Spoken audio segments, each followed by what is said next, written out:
बिस्मिल्लाहिर्रहमानिर्रहीम। अस्सलाम वालेकुम नाज़रीन। लंदन स्टूडियो से मैं हूं आपका मेज़बान रिजवान अरशद और आप प्रोग्राम देख रहे हैं इस्लाम टीवी चैनल पर सेहत है ज़िंदगी। नाज़रीन, हमारा जो आज का सेगमेंट है वो है आस्क ए जीपी और इसमें हमारे साथ हस्बे मामूल मौजूद हैं जनाब डॉक्टर इमरान गोहर साहब। और हमारे इस सेगमेंट में जो आस्क ए जीपी है उसमें आप जनरल प्रैक्टिस के मतलब किसी भी किस्म के क्वेश्चन कर सकते हैं। आप हमें टेलीफोन लाइंस पर कॉल कर सकते हैं, आप हमें सोशल मीडिया के ऊपर अपना क्वेश्चन छोड़ सकते हैं और डॉक्टर इमरान गोहर जो हैं आपके सेहत से मतलब किसी भी किस्म के सवाल का जवाब देने की भरपूर कोशिश करेंगे। नाज़रीन, जैसा कि आपके इल्म में है कि अभी भी पूरी दुनिया के अंदर कोरोना वायरस जो वबा की सूरत में फैल चुका है उसके असरात हैं और हमें ये नहीं मालूम कि वो किस हद तक जो हैं वो आगे रहेंगे। हमारा जो आज का टॉपिक है वो तो है बुनियादी तौर पर हाई ब्लड प्रेशर, उसके हवाले से हम गुफ्तगू करेंगे। लेकिन उस मौजू पर जाने से पहले मैं डॉक्टर इमरान गोहर साहब से जानना चाहूँगा कि इस वक्त यूके के अंदर कोरोना वायरस की क्या सूरत हाल है और बिलअमूम पूरी दुनिया में इस वक्त क्या सूरत हाल है, क्योंकि अभी भी डॉक्टर साहब कल जो केस स्टडी आया है कि यहाँ पर यूके के अंदर आलमोस्ट तकरीबन 10,000 केसेस जो हैं ना वो दोबारा रजिस्टर्ड हुए हैं कोरोना वायरस के। तो इस हवाले से हमारे नाज़रीन को आगाह कीजिए कि कोरोना वायरस की यूके में क्या करंट सिचुएशन है और किस तरह गवर्नमेंट इससे निपट रही है, और जो है जब से इन्होंने लॉकडाउन थोड़ा सा रिलीज़ किया अभी दोबारा फिर रिस्ट्रिक्शन लगा रहे हैं तो सोसाइटी के ऊपर उसके क्या असरात मुरतब हो रहे हैं। Thank you.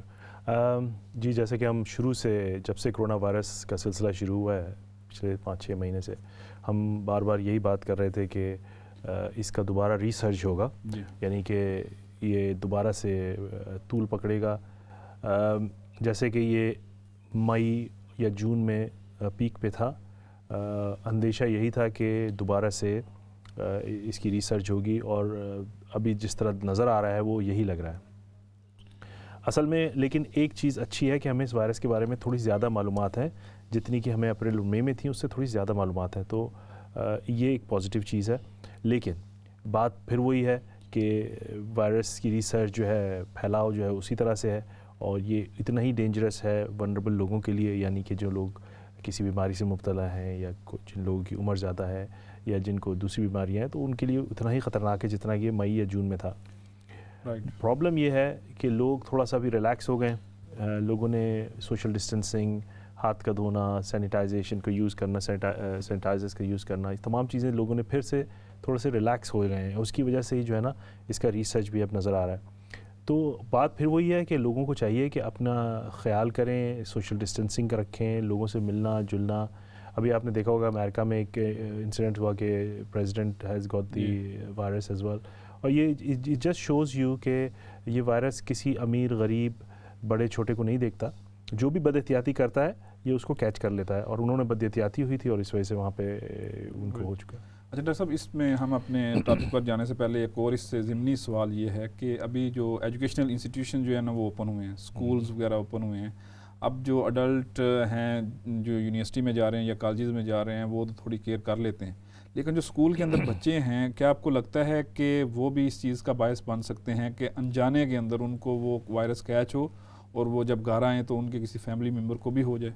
बिल्कुल, बच्चे कैरियर हैं और यही शायद एक बाज़ एक्चुअली केसेस हमने अभी देखे हैं इवन डॉक्टर्स के साथ भी, कि जिनको के आई थिंक जो कि बड़ी एहतियात कर रहे थे, घर से काम कर रहे थे, लेकिन उनको वायरस हुआ है। तो अंदेशा यही है कि उनके बच्चों की वजह से उनको लगा है, क्योंकि बच्चे जब स्कूल जा रहे हैं तो वो कैरियर हैं। बच्चों में अलामात बहुत कम होती हैं इसलिए, लेकिन वो कैरी करते हैं अपने हाथों से, अपने कपड़ों से, और दूसरे लोगों को वो ज़रूर पास ऑन कर सकते हैं। और बिल्कुल एक ये इसकी फैलाव की एक बड़ी वजह भी होगी। It's a very difficult challenge actually, क्योंकि ज़ाहिर है अपना स्कूल्स और कॉलेजेस ने यूनिवर्सिटीज़ बंद तो रख नहीं सकते, खोलना तो है, और उसको बैलेंस करना और आगे बढ़ाना मेरे ख़्याल में वो भी एक मसला है कि आप बिल्कुल ही स्कूल बंद कर दें, ये भी नामुमकिन सी बात है।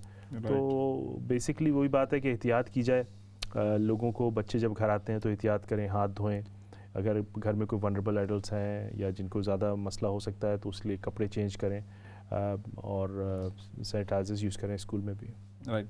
डॉक्टर साहब, अभी हमारे साथ एक टेलीफोन लाइन पर कॉलर मौजूद हैं और मैं अपने नाज़रीन को ये बताता चलूँ कि आप हमें कॉल कर सकते हैं। जो टेलीफोन नंबर है वो इस वक्त स्क्रीन पर मौजूद है, बैनर, और आप सेहत के मतलब किसी भी किस्म का क्वेश्चन कर सकते हैं। कोई भी बीमारी जिसमें आप मुब्तला हैं या आपके अज़ीज़ व अक़ारब जो हैं, आप उनके हवाले से भी डॉक्टर साहब से गुफ्तगू कर सकते हैं। तो अभी जो हमारे साथ टेलीफोन लाइन पर कॉलर मौजूद हैं, हम उनसे बात करेंगे। जी, अस्सलाम वालेकुम। अस्सलाम वालेकुम। वालेकुम सलाम। जी, नाम बताइएगा, एज और क्वेश्चन। अस्सलाम वालेकुम डॉक्टर साहब। जी वालेकुम सलाम, नाम बताइएगा, एज मेरा और नाम क्वेश्चन। सलीम है, एज 70 इयर्स। जी, तो मेरे आप अपने टीवी का आवाज़ अगर बंद कर देंगे तो हम आपको आसानी से सुन सकेंगे। अभी ठीक है? जी, अभी जी ठीक जी है। बेहतर है। अच्छा, वो मेरे छाती के ऊपर ना सब ऐसा बहुत गैस बनती है, तो मैंने कैमरा भी डाल के वो डॉक्टर ने हॉस्पिटल में जाकर कैमरे के साथ भी देखा है, तो वो अभी डॉक्टर ने मुझे प्रिस्क्राइब किया ओमेज़ोप्रोज़ोन। जी जी जी, ओमेज़ोप्रोज़ोन, ओमेप्रोज़ोल। हाँ वो तो बोलते पहले 20 डेज अभी बोलते 40 ट्वाइस दिन में 40 मिलीग्राम।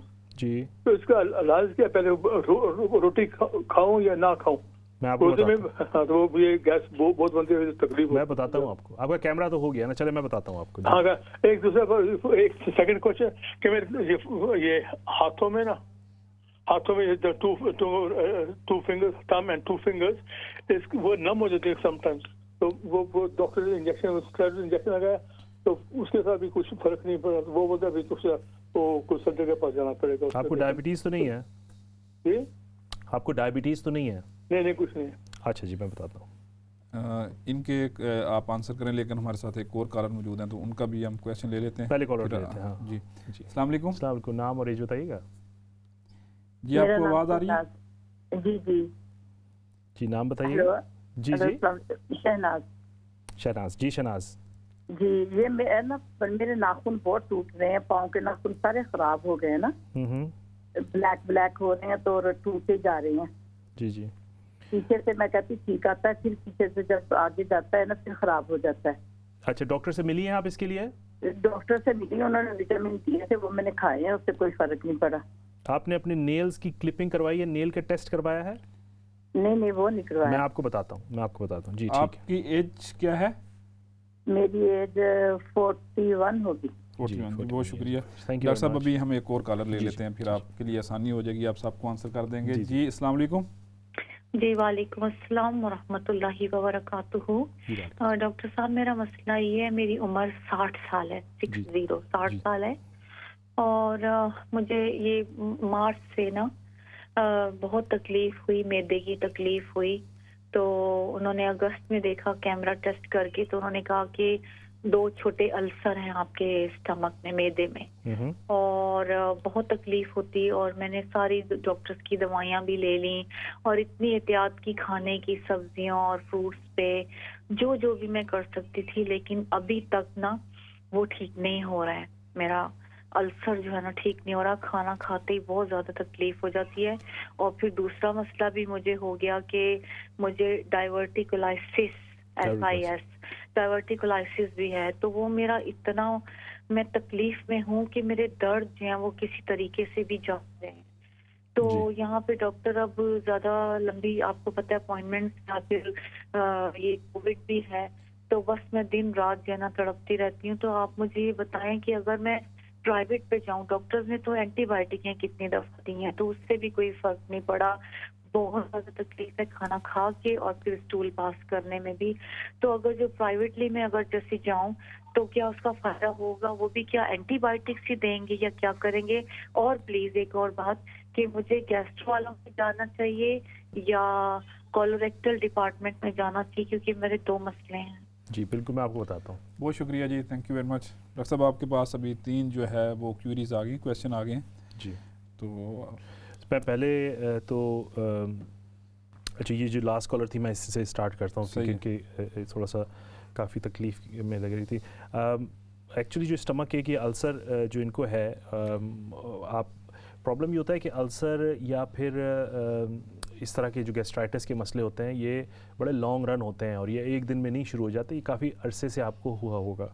आपने बताया कि आपका कैमरा चेक हो चुका है और कैमरा चेक के बाद उन्होंने आपको दवाई ओमेप्राज़ोल पे आई थिंक किसी दवाई पे लगाया है।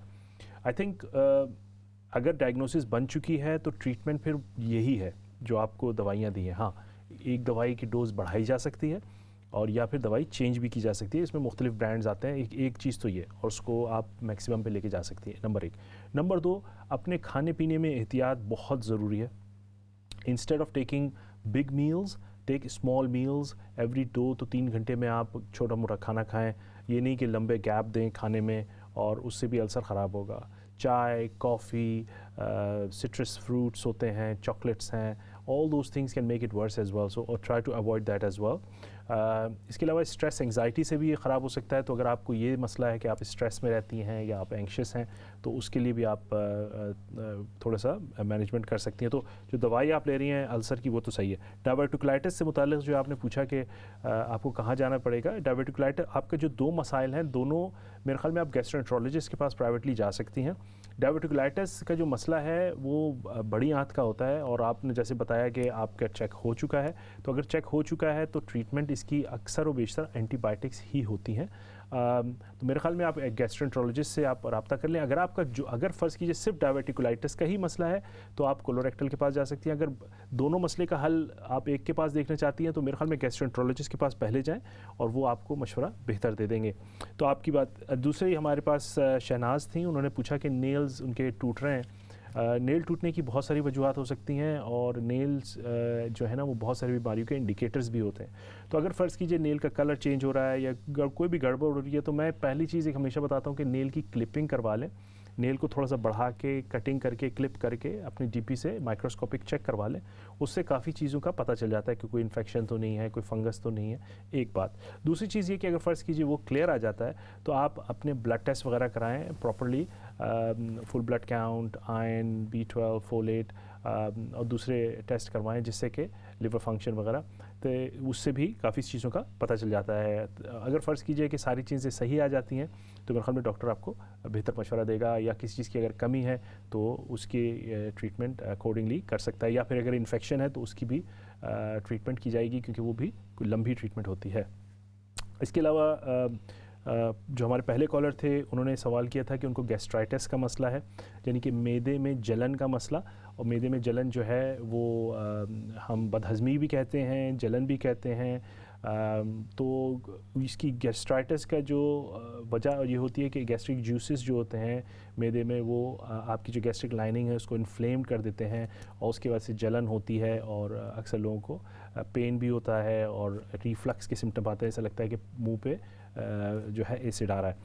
बहरहाल उन्होंने बताया कि उनको ओमेप्राज़ोल पे लगाया है क्योंकि उनका टेस्ट हो चुका है, और मैं एज्यूम करता हूँ कि उनकी हर चीज़ सब सही है। अगर उनका ब्लड टेस्ट हुआ नहीं है तो वो ब्लड टेस्ट भी करा लें, full blood count, iron levels and everything else. अगर उनका वेट नहीं घट रहा और उनको सिर्फ गैस्ट्राइटिस का मसला है तो ओमेप्राज़ोल या उससे उसी फैमिली की डिफरेंट दवाइयाँ, लेंजोप्राज़ोल, पेंटोप्राज़ोल डिफरेंट आती हैं, तो उसको ट्राई किया जा सकता है। जैसे मैंने पहले कॉलर की एडवाइस किया था, मील्स ब्रेक डाउन करें, छोटी मील्स लें लेकिन ज़्यादा लें, 5-6 दफ़ा दिन में लें, और चिकनाई से, बाहर के खाने से, एसिडिक फूड से, कॉफ़ी, टी और ऑल दोस थिंग्स से परहेज़ करें। चॉकलेट से परहेज़ करें। अगर लोग जैसे अल्कोहल वगैरह पीते हैं उनको हम अल्कोहल का मना करते हैं, सिगरेट का मना करते हैं। तो ये सब तमाम चीज़ों से एहतियात करें और इंशाल्लाह ताला उससे बेहतरी आएगी। उनका तीसरा सवाल ये था कि उनका फिंगर में नमनेस है, और मुझे लगा कि उन्होंने जैसे जो सिम्टम बताए वो कार्पल टनल के हैं। I think carpal tunnel syndrome में हम इंजेक्शन देते हैं पहले तो, और अगर इंजेक्शन से फ़ायदा नहीं हो तो रेफरल होता है, उसका छोटा सा एक ऑपरेशन होता है। डॉक्टर साहब, आपने बड़ी तफसील के साथ हमारे कॉलर्स को जो है वो उनकी जो भी क्वेश्चन थे उनको किए। मैं इनकरेज करूँगा हमारे व्यूअर्स को कि अगर आपका कोई भी क्वेश्चन है तो आप डॉक्टर साहब को हमारे इस प्रोग्राम में कॉल करके पूछ सकते हैं। अभी हम अपने टॉपिक पर नहीं पहुँचे और हमारे साथ एक और टेलीफोन लाइन पर कॉलर मौजूद हैं। हम पहले उनकी कॉल ले लेंगे और फिर हम अपने टॉपिक पर जाएंगे। जी अस्सलाम वालेकुम। अस्सलाम वालेकुम डॉक्टर साहब, मेरा सवाल ये है कि मुझे एपिप्रिजोल का इंजेक्शन लगता है डिप्रेशन के लिए, और मेरे गुर्दों की उसकी वजह से मेरे गुर्दे भी ख़राब हो गए हैं। तो मुझे आपसे ये पूछना है कि मेरा वज़न भी बहुत ज़्यादा है, और मुझे आप ये बताएं कि मेरे किडनी ठीक हो सकती है, मैं क्या खाऊं और क्या मतलब ट्रीटमेंट मुझे मिलेगी, या मैं आयुर्वेदिक कोई टैबलेट भी ले सकती हूँ कोई डिप्रेशन के लिए, या जी के आपका नाम बताएं, आपकी एज क्या है? जी मेरी एज 50 है और सही है। नाम नहीं बताना चाहती तो कुछ भी आप, मैं एज्यूम कर लेता हूँ, कोई मसला नहीं है। सही है जी ठीक है थैंक यू जी। डॉक्टर साहब आपको अभी रिप्लाई देते हैं। डॉक्टर साहब इनके आंसर करने से पहले हम एक और कॉल ले लेते हैं। जी अस्सलाम वालेकुम। वालेकुम अस्सलाम। जी अस्सलाम वालेकुम। वालेकुम अस्सलाम। डॉक्टर साहब क्या हाल चाल है, खैरियत से? अल्लाह का शुक्र है। मोहम्मद आसिम बोल रहा हूँ, 77 ईयर्स ओल्ड हूँ। जी जी जी डॉक्टर साहब मुझे बड़े अरसे से हाइटस हर्निया है, जिसके लिए पहले लेंजोप्राजोल दी, अब पेंटोप्राजोल यूज कर रहा हूँ। दिन में 2 दवा लेता हूँ, सुबह और शाम। जी जी। और 1 घंटा देता हूँ लेने के बाद। जी जी। और मतलब है कि खाने के पेट खाली 1 घंटा, फिर खाना खाता हूँ या जो भी। जी जी। तो डॉक्टर साहब ये शिकायत मुझे है, तो जब मेरे जीपी ने मुझे रेफर किया है मेरे पैंक्रियास के सीटी के लिए, सीटी स्कैन, जी जी और जी। इसको निगलेक्ट कर दिया। तो वो क्या खास, क्या मतलब वहाँ क्यों? मुझे शिकायत ये है कि मुझे गले में जलन होती है और मुझे डकार आते हैं और मुझे नौजिया बहुत है। तो हमारे जीपी ने पता नहीं, तो मैं उसको कह सकता हूँ कि पूरे पेट का कराओ? सॉरी आपने क्या बोला कि रिजेक्ट कर दिया है सीटी स्कैन, आपने ये बोला? नहीं नहीं नहीं, रिजेक्ट नहीं किया। मुझे, हेलो जी जी सुन रहा हूँ, बोला। मुझे असल में मैं सोच रहा था कि मेरे पूरे टमी का कराएंगे, लेकिन उन्होंने पैंक्रियास का कराया सिर्फ सीटी। जी सीटी स्कैन। अच्छा, तो उसमें क्या मतलब है कि ये को उन्होंने बाईपास कर दिया। जी आपको ये जीपी ने बोला था या किसी और ने बोला था? क्या चीज? ये स्कैन का, सीटी स्कैन का? नहीं नहीं, मेरा लेटर आया ना हॉस्पिटल से। नहीं, किसने रेफर किसने किया था? डॉक्टर ने। जीपी ने? जी। अच्छा ठीक है, तो उसने सिर्फ पेनक्रियास के लिए रेफर किया था आपको? नहीं, हाँ सिर्फ उसके लिए किया है। अच्छा, नॉर्मली ये इस तरह नहीं होता है। नॉर्मली हम पूरे स्टमक का ही कराते हैं, मतलब जो पेट का ही करते हैं। ये मुझे नहीं पता उन्होंने किस लॉजिक में कराया होगा, लेकिन नॉर्मली तो हम जब सीटी स्कैन भेजते हैं तो एब्डोमेन का पूरा ही कराते हैं ताकि सबको ही पता चले। सिर्फ पेनक्रियास का कराना तो मुझे समझ में नहीं आई बात, क्यों सिर्फ कराया? तो आप पूछ सकते हैं उनसे जाके। अभी वैसे मेरा ख्याल है ये गे नहीं है करवाने के लिए, तो ये अपने जीपी के साथ ये कर सकते हैं कि ये मुझे नॉर्मली सिर्फ जस्ट पेनक्रियास का इस तरह होता नहीं है, पूरा एब्डोमेन का होता है और पूरा वो उसमें रिपोर्टिंग होती है। आप पूछ लीजिएगा, क्लियर कर लीजिएगा बात मेरे ख्याल में। ठीक है, चलें, थैंक यू जी। डॉक्टर साहब अभी एक और कॉलर हम ले लेते हैं। जी जी अस्सलाम वालेकुम। जी अस्सलाम वालेकुम। जी वालेकुम सलाम। जी मैंने जीपी साहब से बात करनी है। जी जी मैं सुन रहा हूँ, बोले। जी मैं डॉक्टर साहब ये पूछने कि मेरी एज है 47। जी जी। मेरी हड्डियों में ना बहुत ज्यादा दर्द होता है कि मैंने ले रही हूँ टैबलेट्स, अभी नाम नहीं मुझे जहन में आ रहा कौन सी, लेकिन उसके बावजूद रात को भी इतना दर्द होता है कि थोड़ा सा दिन को वजन भी उठाऊं ऐसे लगता है जैसे वो प्लास्टिक की कोई अच्छी क्वालिटी की चीज ना हो तो वो बेंड हो जाती है ना, ऐसे होता है। लेकिन बहुत दर्द होता है, उंगलियां नम हो जाती हैं, कुछ समझ नहीं आता कि क्या करूं। कब से? ये तकरीबन साल से इस तरह हो रहा है, लेकिन दर्द 3-4 साल से है। आप उससे पहले बिल्कुल ठीक थी? उससे पहले मैं बिल्कुल ठीक हूँ। कोई टेस्ट डॉक्टर के पास गई, कोई टेस्ट कराया, कुछ किया अभी कि नहीं? जी जी, ये ऑन ईयर पे आवाज जाएगी? जी जी, ये मतलब टीवी पे ये आवाज जाएगी जो मैं बोल रही हूँ? जी हाँ बोले। आपने अगर नहीं बतानी तो आप हमारे स्टूडियो में बता सकती हैं। जी आप स्टूडियो में बता सकती हैं। अगर आप बताना नहीं चाहती आप तो कंट्रोल रूम में बात कर सकती हैं, तो वो फिर आपका पैगाम हम तक पहुंचा देंगे। ठीक है ठीक है। नेक्स्ट कॉलर एक और हमारे साथ हैं, हम उनसे बात कर लेते हैं। मीनवाइल जी अस्सलाम वालेकुम। अस्सलाम वालेकुम। वालेकुम सलाम। जी नाम बताएं, एज एंड क्वेश्चन। मैं अपने बेटे बारे च पूछना चाहनी हां। जी जी। मैं ना स्कॉटलैंड तो ग्लासगो तो बोल रही हां। मेरा बच्चा वा 36 साल दा वा ते उसनूं ना पसीना बहुत ज्यादा आंदा वा, इतना आंदा कि गर्मियां च भी सर्दियां च भी। गर्मियां च खैर बिल्कुल ऐसा होंदा जिस कपड़े 1 मिनट बाद गिले हो जांदे होए जी, ते बदबू वाला नहीं हुंदा। जी जी।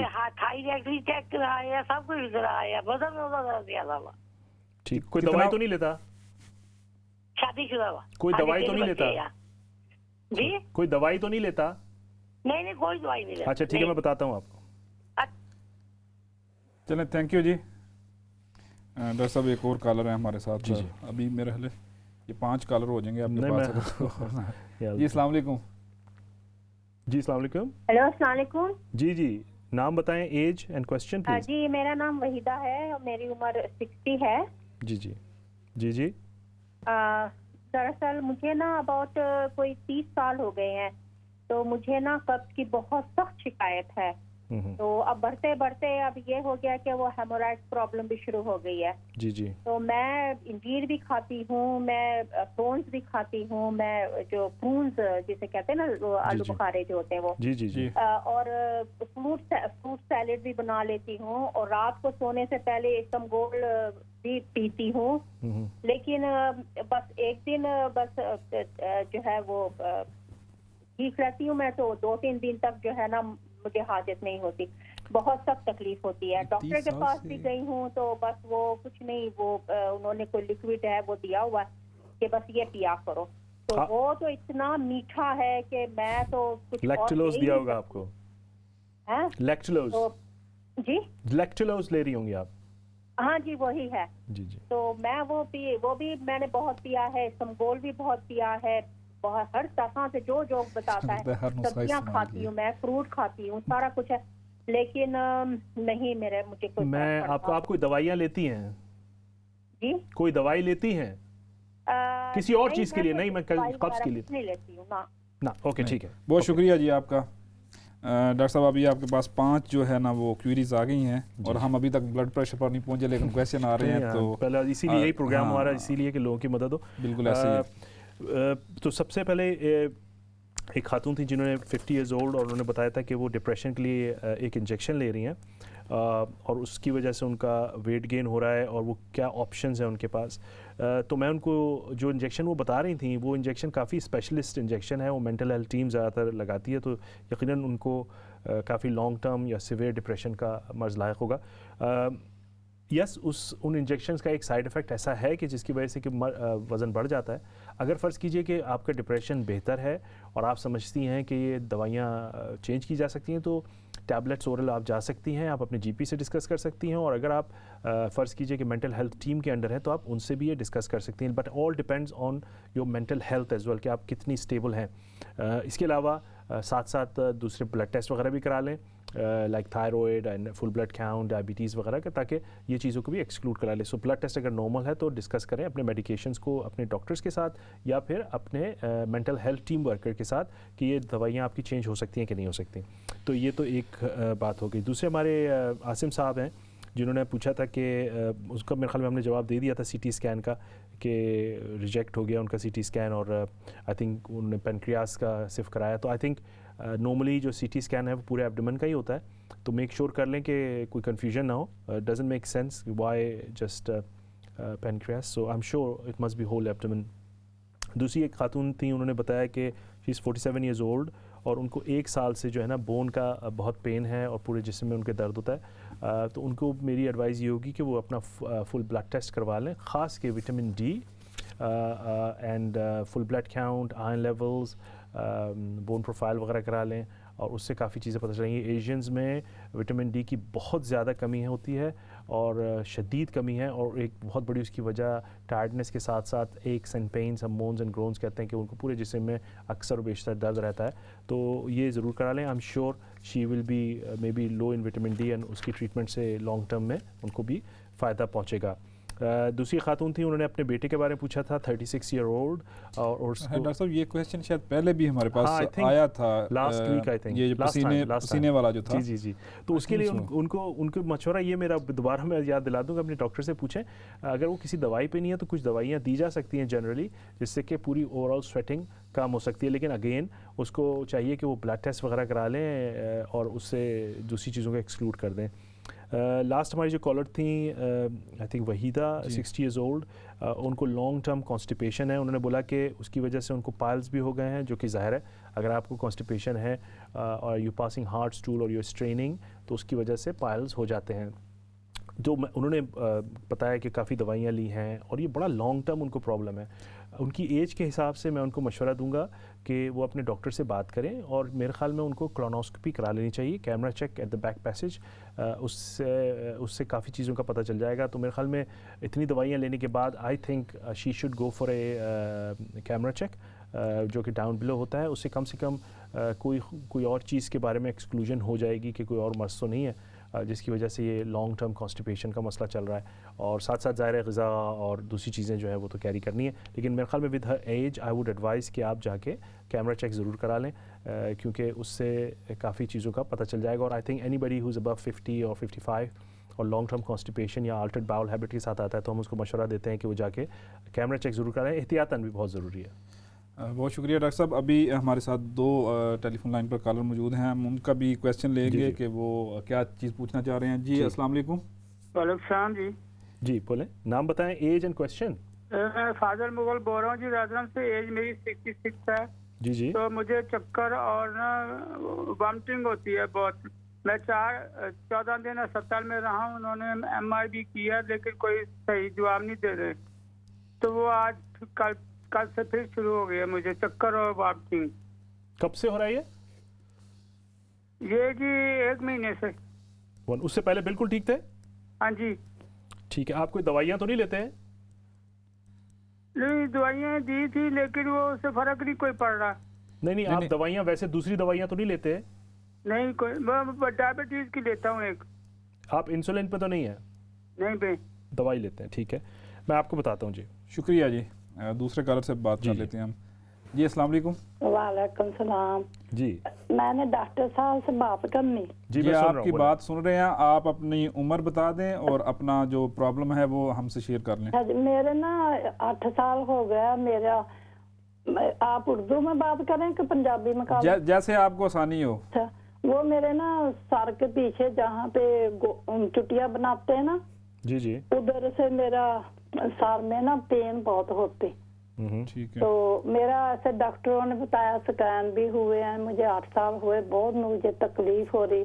70 साल की मेरी उम्र है, 70 की ना। तो मुझे बहुत तकलीफ होती। मैंने ये पूछना कि भी मेरा क्या कोई इलाज डॉक्टर साहब बता सकते हैं? वो बरीक वो नाड़े नहीं होती, वो मेरी ना खींच पड़ती सुंगड़ती हैं। सही है। तो फिर मेरे सर में ना बहुत पेन होती पीछे से ना, जहाँ सर में जो बैलेंस नहीं होता, पानी होता जी ठीक है, वो इधर उधर हो जाता। डॉक्टर साहब बताते हैं अभी आपको। जी जी मैं आपको बताता हूँ जी, थैंक यू। डॉक्टर साहब आप आंसर करने से पहले मैं आपको सिर्फ रिमाइंड करवा दूंगी, हमारे पास 3 मिनट हैं ब्रेक पर जाने के लिए और फिर उसके बाद चूंकि नमाज मगरब भी होगी तो वक्फा लंबा हो जाएगा हमारे पास। तो ये 2 क्यूरीज हैं जिसका आपको आंसर करना ठीक है। ठीक है, हम वक्फे के बाद आएंगे तो आई थिंक लोग प्रिसाइज अगर क्वेश्चन कर लें तो आसान रहेगी। फाजिल साहब ने पूछा था कि वर्टिगो, हम लोग उनको वोमिटिंग और चक्कर आते हैं 1 महीने से। मैं फर्स्ट थिंग कि अगर उन्होंने जैसे मुझे बताया तो मैं उनको एज्यूम ये करूँगा कि उनका CT स्कैन या MRI वगैरह हो चुका है ब्रेन का। वो कहते हैं हॉस्पिटल में गया हूँ और उन्होंने तमाम चीज़ें चेक की हैं।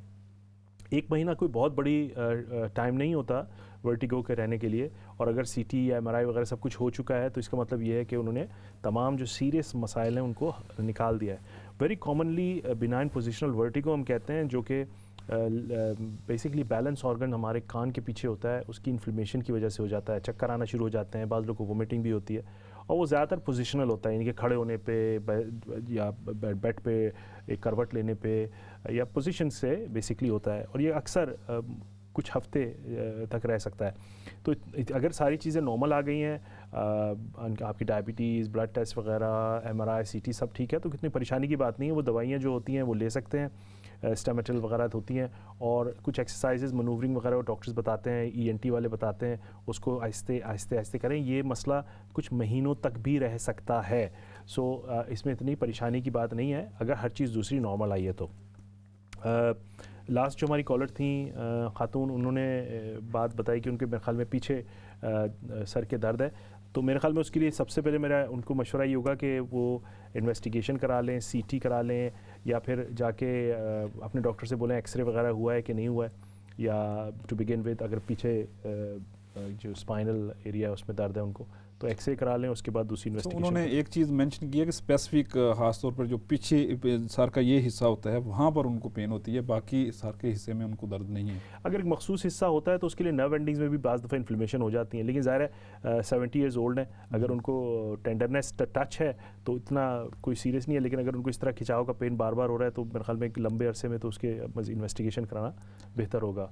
शुक्रिया डॉक्टर साहब। नाजरीन, आपने अभी देखा है कि बहुत सारे जो लोग हैं वो जनरल प्रैक्टिस के हवाले से डॉक्टर साहब से क्वेश्चन कर रहे हैं।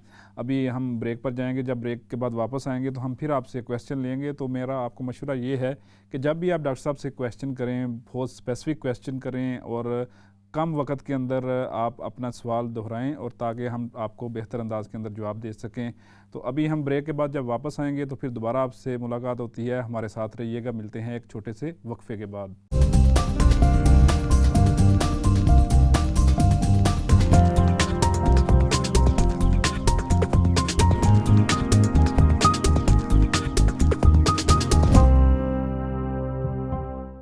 नाज़रीन, ब्रेक के बाद प्रोग्राम सेहत है ज़िंदगी के सेगमेंट आज के जीपी में मैं आपको दोबारा खुशामदीद कहता हूँ। हम प्रोग्राम ब्रेक पर जाने से पहले गुफ्तगू कर रहे थे, मुख्तलिफ जो हमारे कॉलर थे उनके जो भी क्वेश्चन थे उस हवाले से डॉक्टर साहब हमारे आंसर कर रहे थे। तो मैं आप लोगों को इनकरेज करूँगा, जो हमारे व्यूअर्स हैं ऑल ओवर द वर्ल्ड, के अगर आपको कोई भी अपनी सेहत के हवाले से क्वेश्चन पूछना है तो क्वेश्चन को प्लीज़ स्पेसिफिक कीजिएगा, उसको थोड़े जो सत्रों के अंदर लिखिएगा ताकि डॉक्टर साहब के पास ज़्यादा वक्त हो वो आपका आंसर करने के लिए। तो अभी भी जो एक क्वेश्चन था, एक खातून का, उनके सर में दर्द हो रहा था, तो डॉक्टर साहब ड्यूरिंग द ब्रेक उन्होंने मुझे बताया कि वो उनको दोबारा एक्सप्लेन करना चाहते हैं मज़ीद। तो हम कोई भी नई कॉल लेने से पहले मैं डॉक्टर साहब को रिक्वेस्ट करूँगा कि आप उनको मज़ीद बता दीजिए कि उस हवाले से क्या है। मैं क्विकली, असल में थोड़ा सा बात ये कि उन्होंने जिस तरह का बताया, पेन अगर पेन कोई लोकलाइज्ड है यानी कि मखसूस जगह पे है या टच करने से है तो वो सुपरफिशियल ज़्यादातर पेन होता है, यानी कि कोई ऊपर की सतह पे है। अगर फ़र्ज़ कीजिए कि पेन अंदर से हो रहा है और इतने लंबे अरसे से हो रहा है और उसकी कोई इन्वेस्टिगेशन नहीं हुई है तो थोड़ा सा डिफरेंस है। अगर फ़र्ज़ कीजिए कि सिर्फ टेंडर है, हाथ लगाने से सिर्फ दर्द होता है, तो उसके लिए तो डॉक्टर जो है आपका वो देख सकता है, आपको रेफरल कर सकता है डर्मेटोलॉजिस्ट वगैरह के पास भी। लेकिन अगर दर्द अंदर है, नज़र नहीं आ रहा है या टच करने से नहीं होता लेकिन दर्द होता है और इस कदर होता है पीछे की तरफ, तो उसके लिए उनकी इन्वेस्टिगेशन मेरे ख्याल में ज़रूरी है। अच्छा साहब, इसके अलावा आपका ये हमारा जो प्रोग्राम है, चूँकि ये पाकिस्तान से बाहर, बरतानिया से बाहर भी देखा जा रहा है, तो वहाँ से एक क्वेश्चन आया है कि डॉक्टर साहब को जो भी क्वेश्चन होता है तो वो कोई प्रिस्क्रिप्शन या मेडिसिन नहीं बताते।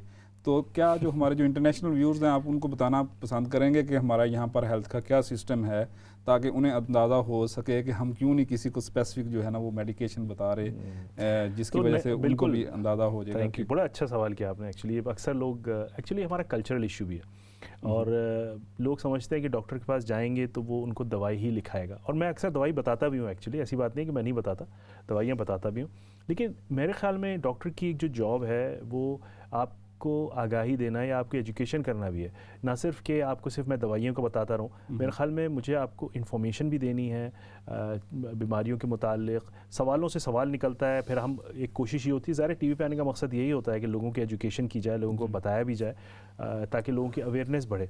सो सिर्फ हर चीज़ का इलाज दवाई नहीं होती, दवाई आखिरी रिजॉर्ट होता है मेरे ख्याल में, लेकिन दवाई से पहले जो इक़दाम है वो ज़रूर करने चाहिए।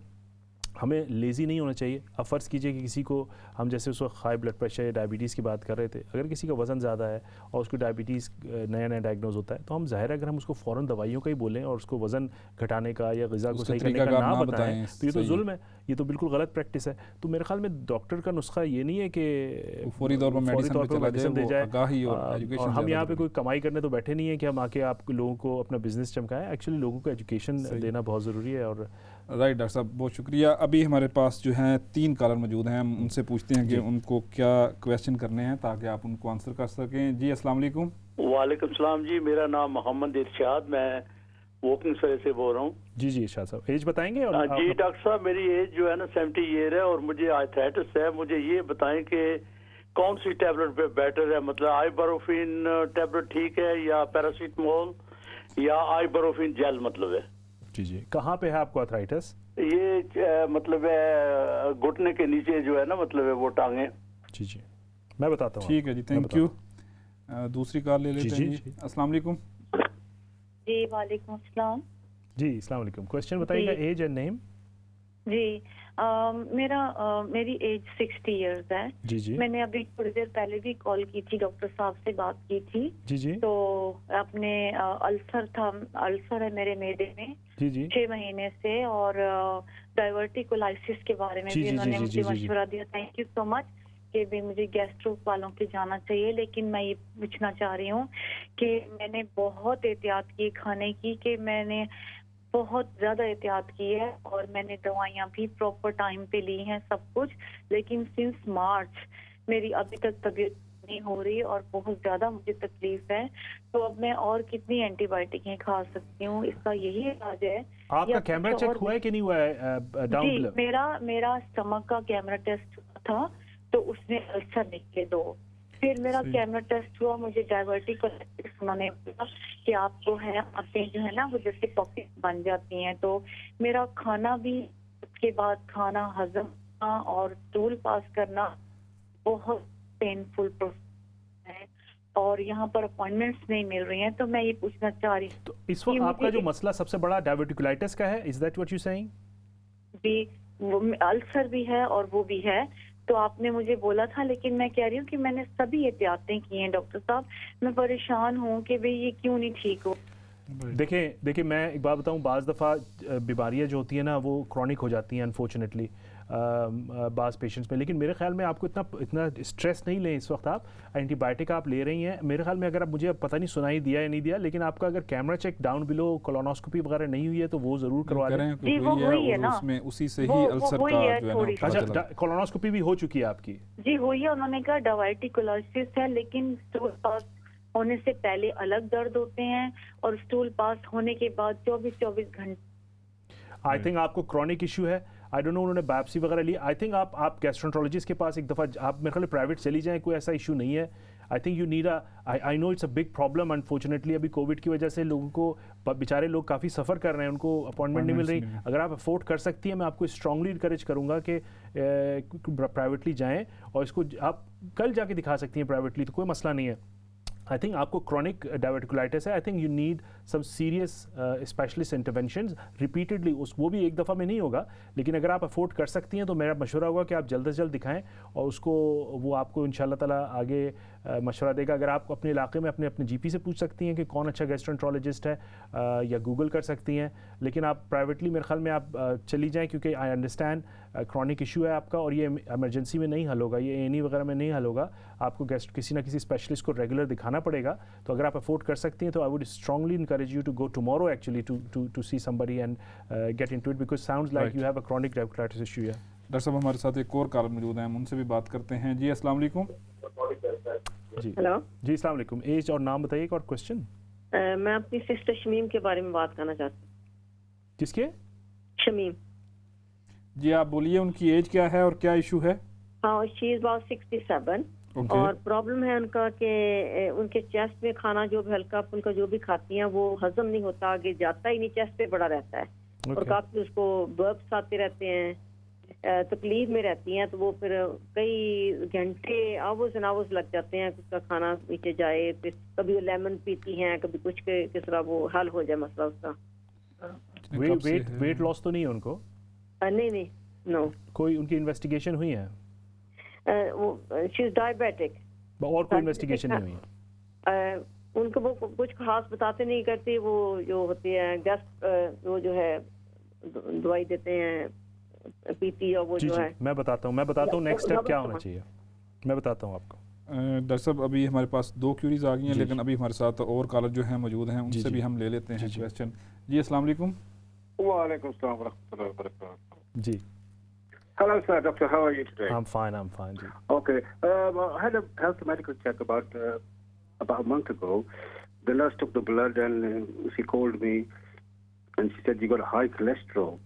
And after that, nothing has happened. So could you? Is there body cholesterol भाई or this fat in your blood or something, isn't it? Ji.